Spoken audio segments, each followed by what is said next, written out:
right, welcome to this week's edition of the Combat Sports Report. My name is the Mad Dog Gil Gracie with CombatSportsReport.com. And on the phone, we have David Snipes of 7poundbag.com. What's happening, David? Not much. Ready to get to this.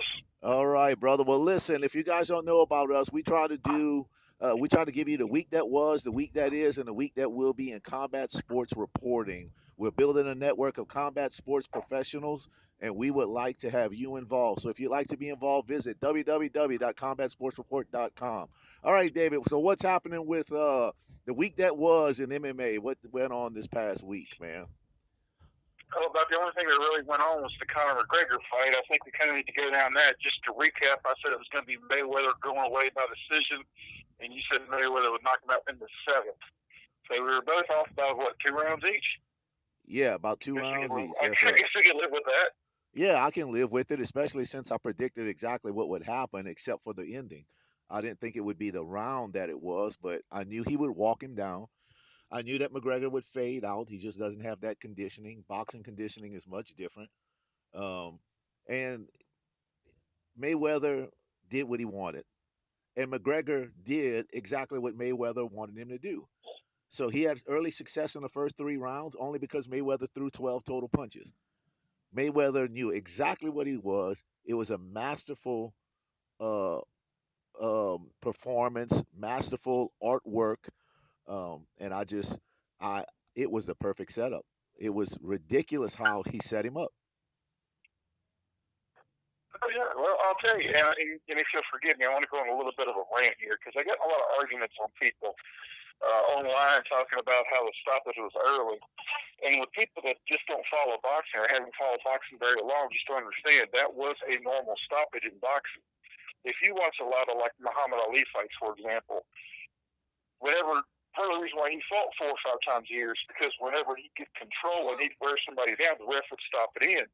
I remember one fight, I think it's in Houston, that you can watch on YouTube where Ali gets like 4 hits in a row and the ref jumps in there and the other guy's perfectly fine. But it's just to a point where they, protect the boxer from themselves. So I don't think the stoppage was early at all. It's just that's what refs do. It's not like MMA, like we talked about last week, where you have to basically take a guy completely out.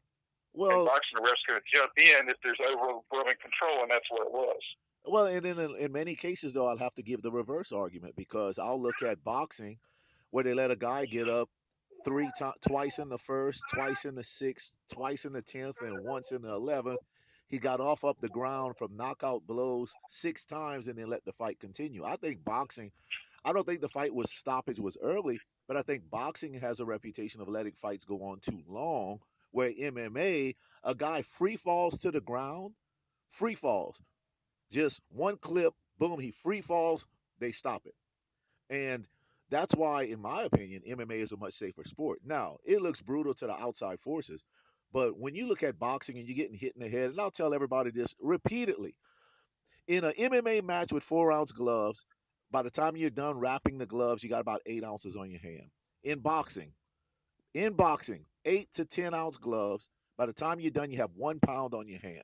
In MMA, you might get in the head. You might get in the head with a 4 ounce rock. You might get hit in the head with a 4 ounce rock 25 times in MMA. In boxing, you're getting hit in the head with a 1 pound rock 300 times. Which one do you think if I had a rock in my hand and I threw it at your head, which one would you rather me hit you with? 4 ounces for 20 times or 1 pound for 300 times? People just don't understand the brutality of boxing. Boxing is the world's most dangerous combat sport, specifically because it targets the head with heavy weights and it causes internal and concussive damage. Now, was the fight stopped early? I don't think so.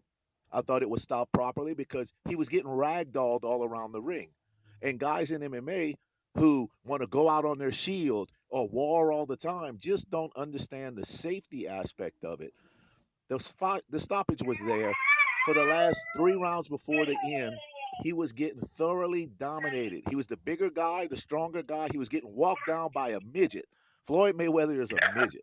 Floyd Mayweather, dude, if Floyd, like I said in our talk, if Floyd Weather decides to be offensive minded, they're done. Floyd Mayweather, let me tell you something. If McGregor fought Andre Berto, whom Mayweather beat, if he fought Canelo, whom Mayweather beat, If he fought, if he fought Triple G man, these guys, because they're offensive minded, they're brutal. Mayweather's not brutal. He's not offensive minded. He's a tactician, a boxer. But if he fought the top contenders and world champions in that weight class, he would get he would get annihilated, and there would be nothing he could do about it. Nothing. He couldn't defend himself. Within 3 rounds, he get knocked out, and that's just a fact. That now that's boxing. All these guys. He wouldn't land 100. Say again. Good. Good. And all these guys want to talk about is MMA guys. Oh, he did so great. He didn't do great. He did what Mayweather wanted him to do, what Mayweather let him do. Mayweather let him do this. Y'all don't, and not you in particular, but people just don't understand. Oh, I mean, McGregor's defense, he did land 111 punches. I mean, that was 30 more than Pacquiao did. Listen, those punches didn't have any pep on them, no power on them. He doesn't know how to throw a boxing punch. Now, those boxing punches have more fluidity, and they have more power if you learn to relax and throw. You have to learn to relax your arms to throw punches. You throw the punches just to make contact, and your natural power comes through. Then when you hurt the guy, you sit down on your punches, you tighten up, and you blast. But with MMA, the punches come out at a little stronger when you throw them. In boxing, you can't do that because you'll die out. MMA, you get right to the action immediately. There's no, well, it's become a feeling out game, but back in the day, you just got to the action. There was no such thing as feeling each other out. Boxing is a Uh-huh. boxing is a total different approach to throwing punches. Totally different. And like I said, there's videos of him fighting over his front foot, leaning. He was set up perfectly.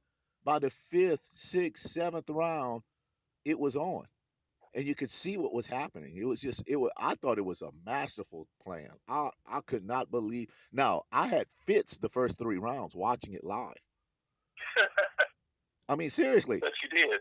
I did because I'm like, well, what is he doing? What's Mayweather doing? And then you look at all the punches he missed, all the punches he missed, and even the ones he hit him with were nothing. They were just no power on them. And you got Mayweather sitting there laughing at him and starts stalking him, never backed up. And I'm like, well, this is going to be a cakewalk because now he's being offensive. And like I said, brother, he wants to fight boxing, and there is no way that he can fight at the top. He's better start way down at the bottom with some journeymen because he will get hurt with these guys who are offensively minded boxers. Well, no, you gotta, well, it's like everything else in boxing. You pretty much have to cherry pick your first dozen or so opponents. Well, You yeah. can't walk in there with a killer. I mean, you have to give him some credit. He did go in there with an undefeated boxer. It's not like he went in there, with Who was laid off Gary Cooney or somebody. who was laid off for two Yeah, and a half years, who has no desire to box anymore. That's a big thing too now. Desire he got that desire check. desire in the fight game is a huge thing. For instance, McGregor doesn't have the desire to fight anymore. He made that money and he's done. He coming from being poor to where he is now, he has an overly extravagant lifestyle. Some reports say he spends like $1 million a year on clothing, and it's the most gaudy, ugly clothing you've ever seen. No, seriously. You see, people who come from nothing, where a dollar was the difference between eating today and or not. When they get money, they don't know how to handle it, so they buy vehicles, houses. They live that extravagant lifestyle.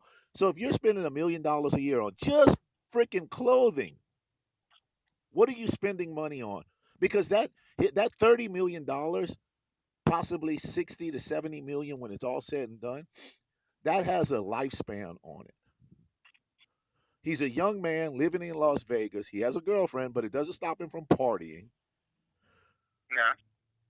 And he's not going to be a celebrity once fighting is over. So the truth of the matter is 95% of athletes, professional athletes at the top, 90% end up broken destitute, man. That's just the Oh way it. yeah, That's just the way it is. you see it in every sport. And it's higher in boxing, and it's higher in MMA. These guys that finish fighting in MMA, who are what we consider legends, are dead broke. I've brought in legends onto my shows as USA MMA, and you look at them and you're thinking, man, this guy's a legend. He did this, he did that, and they're broke. They can barely feed themselves. Oh Broke. yeah.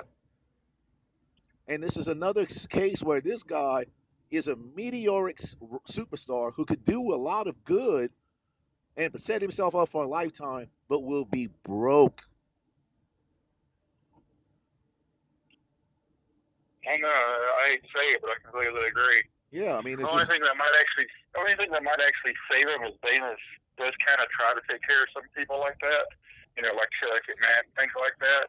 And he's talking about he wants to buy into the UFC, and with that $30 million paycheck, he might actually be able to do that. not. Because Oh no, the company was. ING is losing money on the UFC so far. The only way that he can buy into the company if it's public.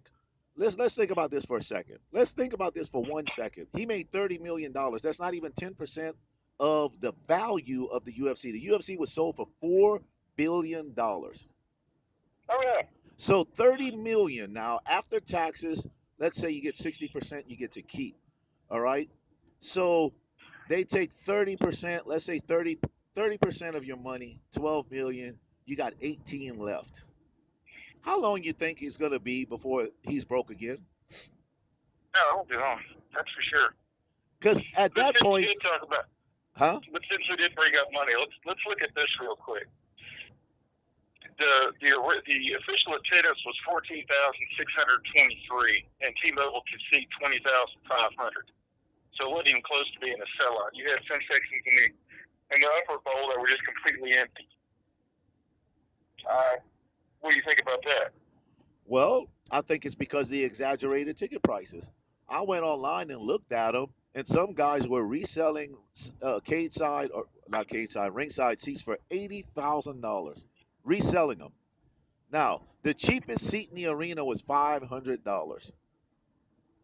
That was the cheapest one that I could find for $500. Now, would I like to see the fight in person? Yes. Am I willing to spend $1,000 because I can't go without my wife? She's gonna want to go. I'm not going to. I mean, the truth. The truth is, I'm not going to Vegas by myself. Okay, it's not gonna happen. I'm with you. If it's not gonna happen, it's never gonna happen. Never. I wouldn't even bring it up to my wife. So, my wife wants to stay in nice hotels, so we got to come out of pocket, flight, hotel, food, everything for 3 day trip, and you're looking at $4,000, $3,000 for she and I to go.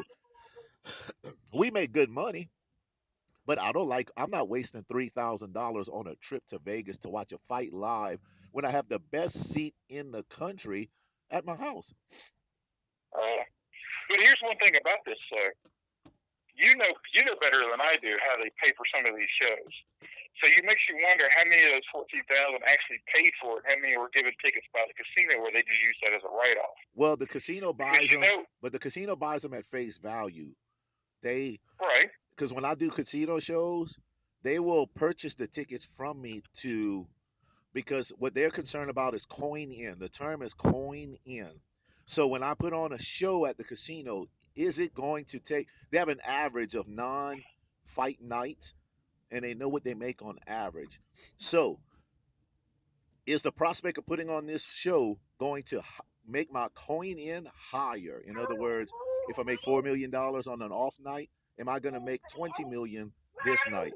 So yes, I can make 20 million on coin in and everything else. So would I be willing to split that with them by buying tickets? And they bring their high rollers in because they know their high rollers are gonna do it. So they pay for the flight, free hotel, and they give them tickets to the fight, and they know who their high rollers are, and that's how they do it. That's how the casinos do. Now, on top of that, they give them the venue. They're going to give the UFC the venue for nothing, you know.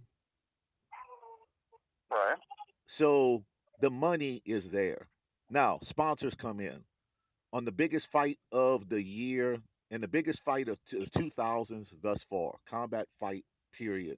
The biggest fight thus far of the 2000s, as far as hype, they're going to make their money, and the sponsors are going to have to pay a crap load of money. Oh, you mean like Corona? Not not just Corona. You got people I think they're still standing there. like Televiso, the Mexican channel, broadcasted for free. But do you know how much they had to spend in broadcasting rights? They broadcasted to their people for free. Some of the fights in the UK, they're on regular television. All the pay-per-views, they don't always do them. So like WWE and UFC is on their regular channel for free. So they pay for the boxing for the broadcast rights, and they just broadcast it. So think about that. How much that cost? Oh yeah.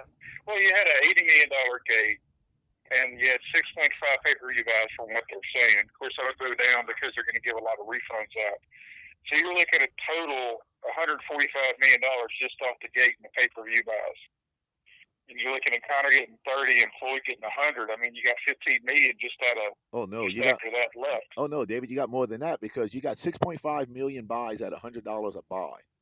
That's $700 million just on pay-per-view buys. Now, let's say they send that back to half of them. You got 350 million on pay-per-view buys. 300 million if they refund half of the buys. Dana White's saying 6.5 million pay-per-view buys. That's what he's number he's throwing out at $100 a pop. 650 million. Let's round it up to 700 million. If you refund half of them, that's still 350 million in pay-per-view buys. It's ridiculous. And they didn't have to pay Oh yeah. any sanctioning fees to a major title because they just made the money belt. Now they made it to look like the WBC belt, so maybe they had to pay for that, for the rights to that, because they made it look like that. But I mean, it was that's just money, dude, money. I thought they did pay the WBC. That's how they got it 12 rounds. Well, the WBC has nothing to do with that. The sanctioning commission, which would be Las Vegas Boxing and Wrestling Commission, they're the ones that determine the rules and everything because they're not going to let for instance, if I take two 12-year-old kids and go to the boxing commission and say, hey, I want them to fight 12 rounds, the boxing commission is going to say no. You know, so the boxing commission is the ones that determine whether the fight is going to be a safe fight, whether or not it should go a certain distance. Um, for instance, they're not going to let Floyd Mayweather fight at 200 pounds. They're just not going to do it. You know, so they review all that. You got to fill out paperwork, send it to them. It's a big, lengthy process to get these bouts sanctioned. The WBC, IBF, they sanction title fights only. They don't sanction the rules of the fight. They sanction the title fights. Now, that is a sanctioning body in boxing is just a bunch of bull crap. That's all it is. Oh yeah. The only Well, the so is only the athletic commission. the only sanctioning bodies that matter are the athletic commissions. That's it, because they can shut you down or not. So, but anyway, So so you're that fight went according to plan. We were off by rounds. That was it. We were off by the yeah. rounds, but and you were off by your unanimous decision. But at that point, you were well on your way to winning by unanimous because at that point, the first 3 rounds went to McGregor. After that, the next 6, 7 rounds, the next 6 out of 7 rounds went to Mayweather because Connor did have a good round somewhere in the middle of that run by McGregor, by Mayweather, and he had a very good round that I thought he won. Then I thought he hurt Mayweather, but then I don't know if it was a low blow on the belt or what happened, but it looked like Mayweather was stunned like in the ninth. That You was said on the ninth? was Yeah, it that was a low blow. that was staggering to me because he was staggering around like what the hell, and I didn't see it happen, you know. Yeah, So that was a low blow, but still. right. Well, anyway, so all right, so it seems like we were pretty close to our assumptions as far as the Mayweather and McGregor fight. There's still some things in the news. I mean, of course, we're going to talk about this UFC show this weekend. Uh, I'm not very interested or thrilled about this show. Um, No. that could be one This of. is a one fight card. I mean, that is just one disgusting fight card, man. What is going on with Well, this? it's Fight Pass only. It's in the Netherlands. Give them something to do and to get some European talent together. They're looking for something they can do in Europe and Europe only cards. Right. So I mean, I understand the thing behind it because you only have that many Americans on it. You only got a couple of Brazilians, and well, you know as well as I do, with UFC card without Brazilians on it, I mean, that's like an NFL game without quarterbacks. Right. Well, But the only really good. I like Stefan Struve, but I think the fight to me, I like Jermaine Duramy and Marion Renault. I think that's going to be a good one on there. The rest of the people on the show, I mean, it's even hard to pronounce their names, let alone envision what they're going to do to bring. Now, here's the big thing about this card. Because it's a bunch of guys that really have to prove themselves, you're looking at some MMA fights kind of like we used to throw 10 years ago. Guys getting in there, having to go out there and prove themselves, and really just battling and fighting like nobody's business. This fight card could actually turn out to be an excellent fight card because of the unknown factors on the fight card. Oh yeah. Well, You, you always have. I mean, there's always some undercard fight that's better than the main event. I mean, it's rare that the main event fight's the best fight on the card. I mean, yeah, that's one everybody talks about. It's about the only fight that we're going to talk about. But there's always several fights that are stunners that those of you that didn't watch the prelims, you missed the best fight. You catch those on replays. So yeah. no, I mean, it's always the unproven guys because they've got something to prove. Okay. They don't do So the feeling out process we talked about. Stefan Struve has had moderate success for a while now. They tried to push him hard for the title a couple years ago. Still in the title mix, of course. But where do you see Stefan Struve going with a victory? But see, that's the thing. I don't have him winning. I think Volkov knocks him out because Struve does not have that good a chin. It's hard to reach that chin because you got to be like Little Mac and Mike Tyson's punch out to jump up and reach it. But he has been knocked out. I mean, you got to remember, out of his 8 losses, 6 of them's been by KO. Right. I mean, yeah, he did do good against Bigfoot, but the outro where he took him out. But it looked Mark like Hunt his took him out. Which two of desire. those guys punch everybody out? It looks like his desire to fight is left too, though. If you notice, like it's like lackluster effort. I'm looking at the effort more than the performance because your effort will drive your performance. His effort just seems lackluster, like he's just there. It's a paycheck, and I'm just gonna collect it and hopefully not get hurt. Yeah, but he's always been like that. Yeah. He, he's one of them guys that would have been better off had he been able to fight back in pride. Right. Because he just, it's just, he, with his skill set, as good as he is, he should be better than he is, in my opinion. Maybe it's just me. Right. But it just seems like and I don't want to say he's a waste of talent because, I mean, he's where he's at. I mean, he's in the top, 5% in the world. Right. Guys that size. I mean, it's kind of hard to sit there and say, oh, you're a waste of talent. All you can do is make one All-Star game in the NBA. Yeah, it's kind of hard to make that accusation. But when he gets in there with these top-level guys, especially these big punchers, he goes down. And Right. he goes down hard, unfortunately. So I Because wouldn't. So at this point in his career, I wouldn't even name him as a gatekeeper because he's not one of those guys that you can just say, okay, you're a prospect. We're going to put you against this guy because he's upper mid-level fighter. And if you can beat him, I wouldn't even yeah, consider him a gatekeeper at this point. yeah. But like I said, you can take Drew, by all means, go right ahead. But I'm taking Volkov. I mean, he's 28 years old. He's 6'7". He's a fairly large guy. He stood in there for 3 rounds with Roy Nelson. Right. I mean, the last guy to take him out was Chick Honda, and that was by decision. Right. So I mean, I like Volkov. I mean, he's got a fairly good chin. He's only been knocked out once. Well, now you've sold Sure, he me saw a on whole bunch watching the of fight. nobodies. Say again? Now you've sold me on watching the fight because I really wanted to see this guy. So that's a good thing. But like I said, that fight card is just lackluster all the way from top to bottom. Uh, on that same night, though, there's another boxing show that should be pretty good with Antonio Margarito and Carson Jones.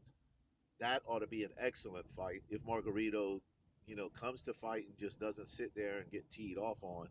So that should be a good show also. But I'll take Carson Jones in that one. Um, any kind of news we had this week? Oh, Jon Jones, of course, has been in the public eye with that drug test, and a little more information's come out on that. Dana Right. Dana White's kind of backed off from backing him and his decisions because he's saying that he doesn't think the B sample is going to come back and help him out. So at this point, the only one that's publicly backing Jon Jones is his manager. Even Dana White has run for the hills. I tell you the truth, I kind of think Dana's tired of him. I tell you what, I heard Uh, Joe Rogan talk yesterday about him and said he's the biggest fuck up in history. You know, Pretty much. I mean, and you can look at it, everything that happened with this guy. He looked like a crackhead to me against Daniel Cormier. I thought Daniel had that fight, and then he got a lucky high kick in. Man, I mean, that was all I could say was that it was luck because how else? I mean, I thought Daniel was going to win that fight. At no time did I think Daniel was going to win that fight. I At did. no time. I did. I thought he had a lot of success in the first two rounds. Um, I thought he was going to win that fight. I thought if he could keep himself composed, he would win that fight. I, I, I have a hard time really thinking that anybody can beat Jon Jones in that cage. Beating him outside the cage, apparently that's able to do by any crack dealer on the West Coast. But I honestly don't think there's a man alive that can beat him in the cage at light or heavyweight. Right. And yes, that's including Steve Ray. But, like I said, personal demons just kind of has derailed him, in my opinion, taking him out of the conversation for the greatest ever. Now, that's a shame. Now you know that if it comes back and he's suspended for 4 years, he would have lost 6 years of his athletic prime to suspensions. Oh, yeah. How ridiculous is that? Even Chuck Kind of. Liddell, who was a partying animal, well, then again, the testing wasn't at what it was back then. So even these guys, they never got to the point where they were causing havoc outside of the cage. Well, even if they could, it wasn't something that, was going to get him suspended. Yeah. I mean, like I said, he could always go over to one FC and fight there. I mean, it's not like it would really hurt him. It hurt him in the U.S., but, I mean, shoot, he could always go to Japan. It's not like he can't fight again. Well, one FC I mean, is huge. I hate to say it, but... Go ahead. I mean, I can't really see Jon Jones going over to M1 Global and fighting in Russia. Well, that's a dangerous place to go, man. Now, one FC has got a stranglehold. I mean, you got places that you thought can't touch. Right. Yeah, that's true. Well, my brother, is there anything else we can cover before we take off? There's not a whole lot of MMA news out there. I mean, unless you want to talk about Ronda Rousey finally getting married, but I'm not really concerned about two people that I'm probably going to fight again that matter. Yeah, they don't bother me. They don't matter to me at all. Travis Brown. She married me, so they hurt my feelings. Yeah, I've never liked Ronda Rousey ever. I thought she was way overrated. There's nothing about her that I liked. One-dimensional, serious takedowns. Her transition game was phenomenal. Her grappling was not there, but she was able to do certain things that she learned in judo. Of course, she accomplished a lot in BJJ as soon as she started training. And judo has a lot of components that you take from or you share with BJJ. However, she was never. She was at that mid mark of female competition. You know, the start of in popularity of female competition was Gina Carano. Then she got beat by Cyborg, who's still not as multi-dimensional as I would like, but she's such a physical anomaly that she just dominates people. Then here comes Ronda Rousey, who added a different aspect to the game, a different type of competition, a much better competitor than Gina Carano, but she had that second phase of female competition. And now you got Amanda Nunes, who can easily be ranked in the top 10 pound for pound as a female because she's the evolution of female combat sports. Amanda Nunes. Oh yeah, well, I mean, it's like everything else. The trailblazers can always be one dimensional. I mean, you look at anybody in the first 10 UFCs, what they did today. That's the end of this week's edition of the Combat Sports Report. Please join us next week for more.